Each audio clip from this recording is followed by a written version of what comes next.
Remission of duty on lost or destroyed goods. If imported goods are lost or destroyed before clearance for home consumption, customs duty need not to be paid.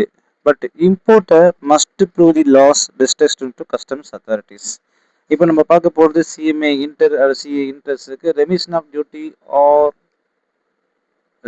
Duty on lost or destroyed goods section 23 subsection 1 already பார்த்து தான் திருப்பி ஒரு தடவை பார்க்க போகிறோம். Import கூட்ஸோட value வந்து 1,00,000 ரூபா, customs duty நீங்கள் 20,000 பிஃபோர் கிளியரன்ஸ் வேர் ஹவுஸில் வந்து அது ஃபயர் ஆக்சிடென்ட்ல ஃபுல்லி டிஸ்ட்ரைட் ஆயிடுச்சுன்னா நீங்கள் இந்த டியூட்டி வந்து நார்மலாக 2 தான் பே பண்ணணும். அதை வந்து ரெமிட்டட் கேன்சல் பண்ணிடுவாங்க. So importer pays nil duty to government. Important points. Remission allows only total loss, permanent destructions beyond recovery. இந்த 3 பாயிண்ட் தான் இருக்குமே தவிர இது பார்ஷியல் டிஸ்ட்ரக்ஷன் இருக்கக்கூடாது. நம்ம fire accident, flood damage, complete destructions அது அப்ளிகபிள் ஆகும்.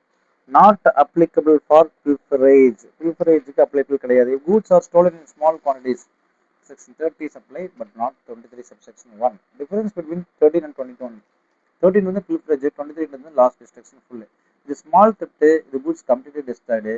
டியூட்டி வந்து நோ டியூட்டி பே பண்ண தேவையில்லை. இது வந்து டியூட்டி வந்து கம்ப்ளீட்லி ரெமிட் பண்ணிடுவாங்க, அதை கேன்சல் பண்ணிடுவாங்க. After unloading but before clearance, any time before clearance. After unloading இருக்கணும், எனி டைம் பிஃபோர் கிளியரன்ஸ். வேர் ஹவுஸ் கூட்ஸ், வேர் ஹவுஸில் வச்சிருந்த கூட்ஸ் மட்டும்தான் அப்ளிகபிள் ஆகும். Not applicable. Burden of proof. No burden on importer. Importer must prove loss. Burden of proof வந்து compulsory உண்டு. யாருக்கு? இந்த பில்ஃபரட் கூட்ஸுக்கு வந்து கம்பல்சரி உண்டு. Burden of proof. No burden. அப்போ வந்து பில்ஃபரட் கூட்ஸ் வந்து no such burden is cast on the importer.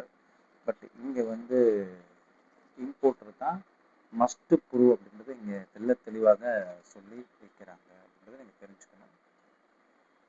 புரியுதுங்க இல்லையா? அப்போ வேர் ஹவுஸ் கூட்ஸ் வந்து நாட் அப்ளிகபிள் பண்ணி இது வந்து அப்ளிகபிள் சொல்கிறாங்க. எதுக்கு அப்ளிகபிள்னா இதுக்கு அப்ளிகபிள். வேர் ஹவுஸ் கூட்ஸ்னா 13 years not applicable. Warehouse are pilfered after washing. இந்த provision is applicable warehouse goods also சொல்கிறாங்க. ஸோ இதெல்லாம் நீங்கள் புரிஞ்சுக்கணும். இது ரொம்ப ஈஸியான கான்செப்ட் தான். பட் ஈஸி மெமரிட்டிக் பார்த்துங்க. செக்ஷன் 13 வந்து small pilfered, 23 subsection total damage. Total டேமேஜ்னு சொல்கிறாங்க. Remission on relinquishment of title அப்படின்னா what is relinquishment? Importer may surrender ownership of imported goods before clearance. Then importer need not pay duty. அவருடைய surrender பண்ண ownership வந்து surrender பண்ணிட்டாரு, என்னோடது கிடையாது. சில பேர் பார்த்தீங்கன்னா இந்த டியூட்டி போட்டவங்க உடச்சிட்டு கூட போவாங்க. அப்போ டியூட்டி பே பண்ண தெரியல, அது ஓனர்ஷிப் என்னோட இல்லைன்னு சொல்லி ரெலின்குவிஷ்மெண்ட் பண்ணு. அதாவது this is called relinquishment of title. என்னோட இல்லைன்னு சொல்றது. Example, the person imports machinery, after arrival he finds machinery damaged, unusable, not as per order. But before clearance, he tells customs, I don't want these goods. அப்போ ownership surrendered, no customs duty payable அப்படின்றாங்க. Condition என்ன ஆயிடுச்சு? relinquishment allowed before home consumption clearance or before warehousing order, not allowed after goods are cleared. Denaturing or mutilation of goods, section 24.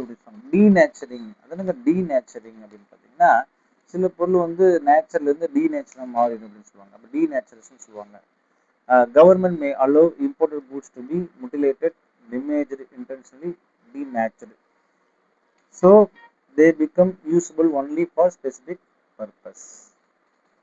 Example, import of old clothes, prevent resale as wearable clothes. Clothes may order them to cut into pieces before clearance, then duty may reduce according to new classifications. Thank you, students.